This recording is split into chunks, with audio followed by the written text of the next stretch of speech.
Olá, uma boa noite para todos. Esta última semana de março, né, de 2026, nós acompanhamos aí o caso da Noélia, né, lá em Portugal, que ganhou na justiça o direito da eutanásia. E eu quero só comentar alguma coisa do ponto de vista espírita, da doutrina espírita, referente, né, a esta morte, né, que em função de sofrimentos, né, que não que não passavam há muito tempo, muitas dores, ela resolveu entrar na justiça, né, e foi concedido a ela o direito de morte lá em Portugal. Lá a eutanásia é permitida. Então, sob a ótica da visão espírita, é o seguinte: o Jack Kevorkian, o Doutor Morte, né? Ele ficou mundialmente conhecido, né, por defender o direito, né, de pacientes terminais, né, optarem pelo suicídio. Ele criou, aspas, a máquina do suicídio, tendo ajudado a mais de 130 pacientes terminais a optarem pela morte. Esse cidadão, que deram o nome a ele de Doutor Morte, faleceu no dia 3 de junho de 2011, certamente com muitos débitos espirituais, né? Merecendo até de nós muitas orações, compaixão, tá? E um dia, né, pela lei do progresso, este espírito trabalhará pela valorização da vida, como fez no início da sua carreira médica, né, ao defender que fossem utilizados para transplante os órgãos de pacientes mortos. Assunto este que eu estou preparando para falar também, tá? Sobre transplante de órgão, que é uma coisa também polêmica, tá? E essa notícia, né, leva-nos a fazer algumas reflexões em torno da eutanásia, que sempre, né, está em pauta no Congresso Nacional, porque tem uns que defendem e outros, né, que não defendem a sua legalização, entendeu? Caso os legisladores do Brasil aprovem a legalização da eutanásia, certamente será um retrocesso legislativo. Quer dizer, vai abrir campo para riscos maiores. Porque, com esse precedente, muitos começarão a defender a ideia do suicídio assistido, como já ocorre na Suíça, entendeu? Inúmeros estrangeiros com enfermidades como as doenças neurológicas, as cardiovasculares, buscam a Suíça para terem o direito ao suicídio assistido por profissionais médicos.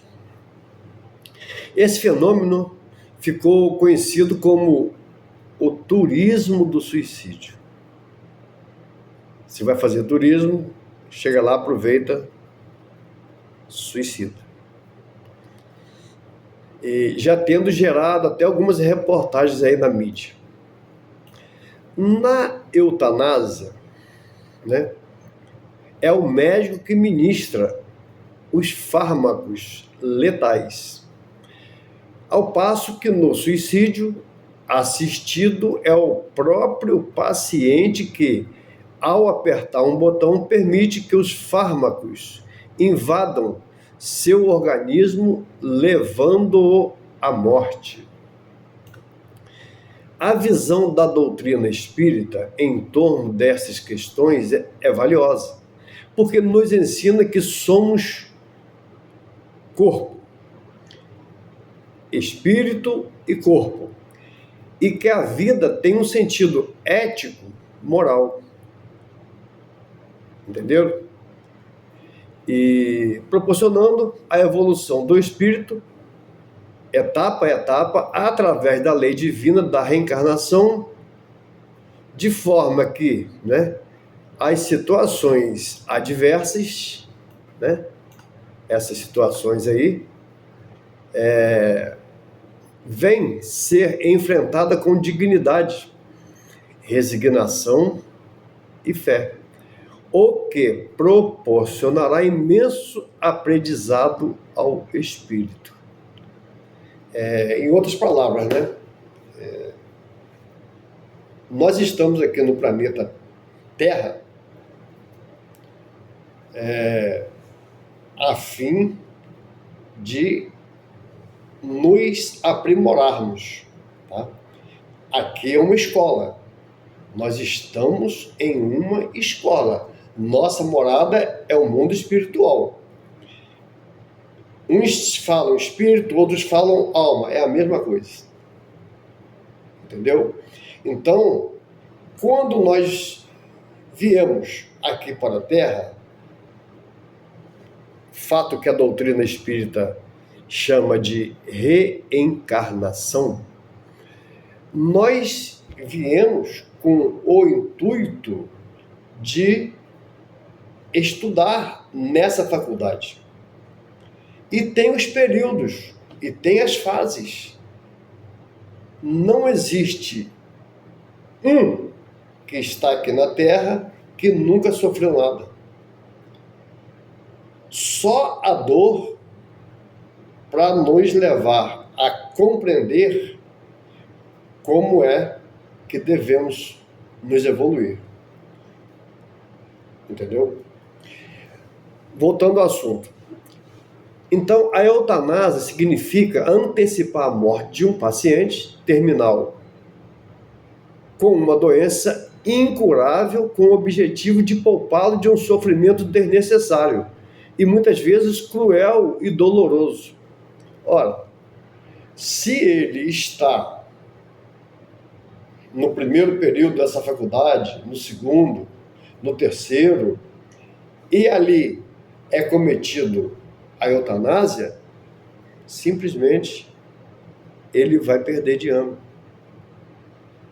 E não tem essa de segunda época, segunda chamada, nada disso não. Entendeu? Ele vai morrer, e na linguagem espiritismo, do espírito, se fala em desencarnar, e novamente vai reencarnar em outra oportunidade, para que ele possa complementar aquilo que ele cortou num período passado. Mas a eutanásia pode ser ativa quando o médico, com o consentimento do paciente, ministra doses letais de medicamento, proporcionando a morte. E passiva quando são cessadas as medicações que ajudam a manter o paciente vivo. Tem casos e casos.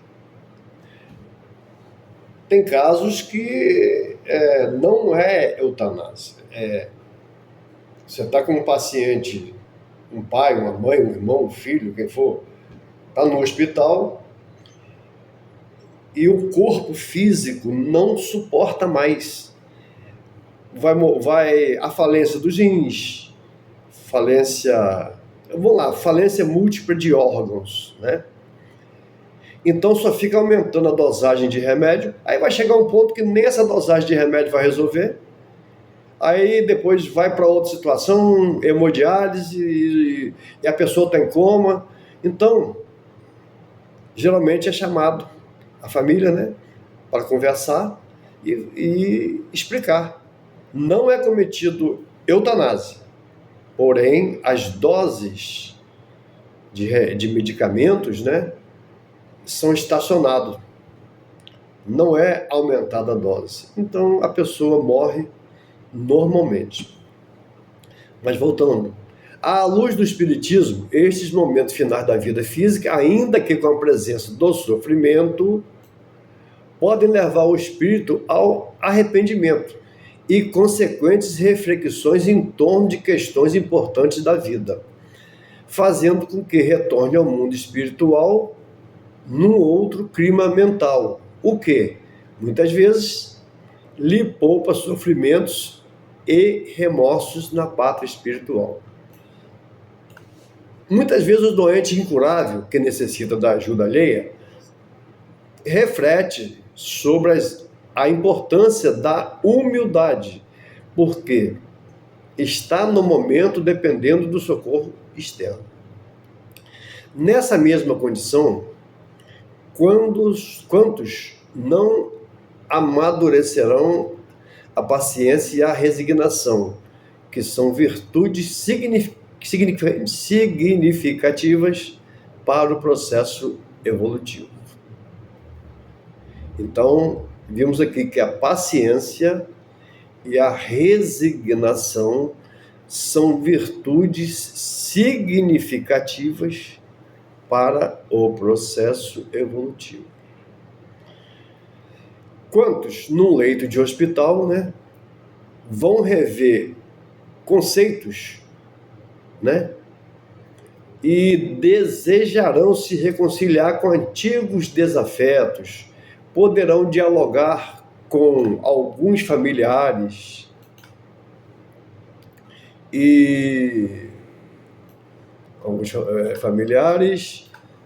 para um desabafo, né? Uma súplica, um perdão.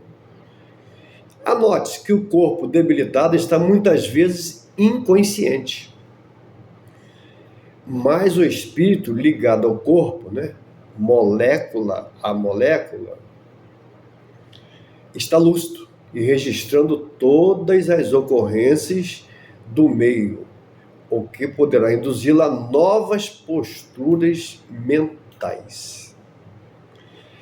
A ortotanásia é o termo utilizado para definir a morte natural, porque nessa situação o médico deixa que a morte se consuma naturalmente, o que eu falei anteriormente aí, permitindo que a doença evolua em seu curso normal, agindo apenas para aliviar a dor. Só é aplicado nesse paciente, né, remédio para ele não sentir dor. Frise-se que a ortotanásia também deve ser evitada quando haja para o paciente uma expectativa indefinida de vida, né, devendo, né, o médico adotar, né, vamos ver aqui, devendo o médico adotar procedimentos normais para a manutenção da vida biológica, como, por exemplo, manter o paciente ligado às máquinas que lhe sustentam a vida, porque, repita-se, estar no corpo, ainda que gravemente enfermo e debilitado, é uma bênção para o espírito em evolução, que pode estar em processo de expiação. Esse termo, para quem não é espírita, né? Expiação são reparações de faltas do passado, tá? A dor é um sofrimento, mas é a dor que faz a purificação da nossa alma, do nosso espírito, sabendo passar, né? E, do outro lado, existe a distanásia, que é o desejo de manutenção da vida e recuperação do paciente a todo custo, quase sempre extrapolando os cuidados médicos normais. Em muitas situações, haverá uma linha tênue que separa a ortotanásia e a distanásia, havendo casos em que os familiares, desesperados com a possibilidade da morte do ente querido, adotam posturas mentais de rebeldia e desejo pertinaz de que o familiar não morra, o que acaba por reter o espírito no corpo por mais tempo que o devido prolongado para o seu sofrimento.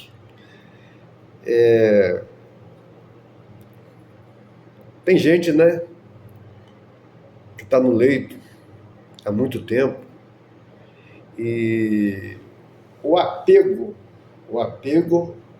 a este mundo material que ele tem aqui atrapalha a sua morte.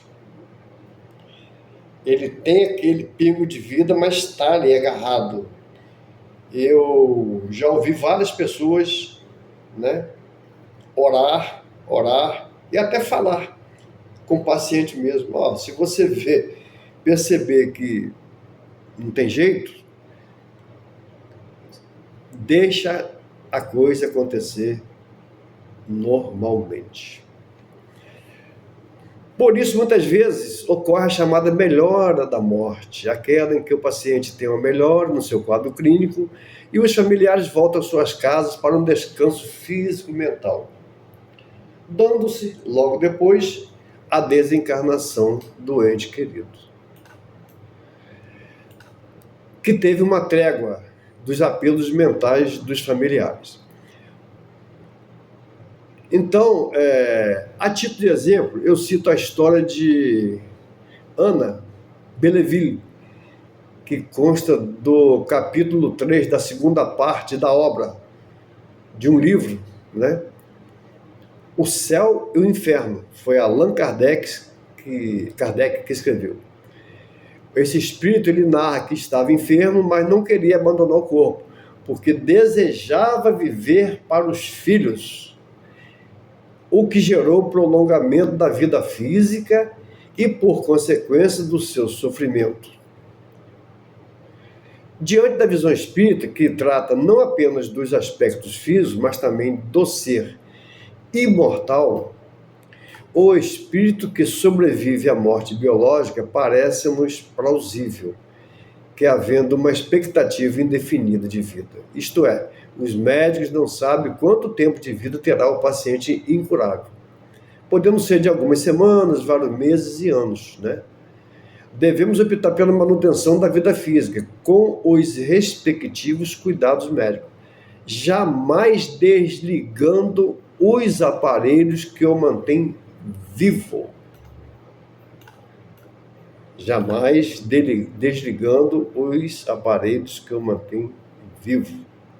Ninguém pode dizer assim: este paciente está com um mês de vida, está com uma semana, 24 horas. Quantos casos a gente, né, sabe aí que foi falado isso e a pessoa está viva até hoje? Quando os médicos delimitaram, né, que o paciente terá no máximo alguns dias ou poucas semanas, é perfeitamente aceitável e natural que os familiares o levem para casa, né? Onde ele poderá finalizar a etapa reencarnatória sob a aconchego e o carinho dos familiares, com as dores físicas minimizadas pelos medicamentos adequados. O mais importante na esfera da ortotanásia, que será sempre o uso do bom senso, pois uma coisa é deixar o indivíduo morrer naturalmente, quando se veja que sua vitalidade vai baixando de nível, como uma chama que se apaga.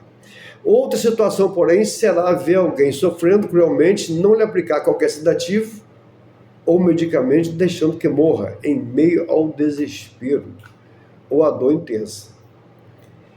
que os conhecimentos médicos vigentes possam ajudar, né, os que se acham à beira da desencarnação, ou seja, da morte, facilitando-lhes, né, facilitando-lhes um tranquilo retorno ao mundo espiritual, né, sem comprometimento negativo dos médicos, enfermeiros, né, e familiares. É isso. É isso. Então, vamos esquecer eutanásia. Não dá. Ninguém sabe quando é que vamos morrer. Tá? Ninguém sabe. Um bom dia, uma boa semana, um bom mês e um bom ano para todos. E não esqueçam de se inscrever no canal para sempre ir acompanhando. Fiquem com Deus.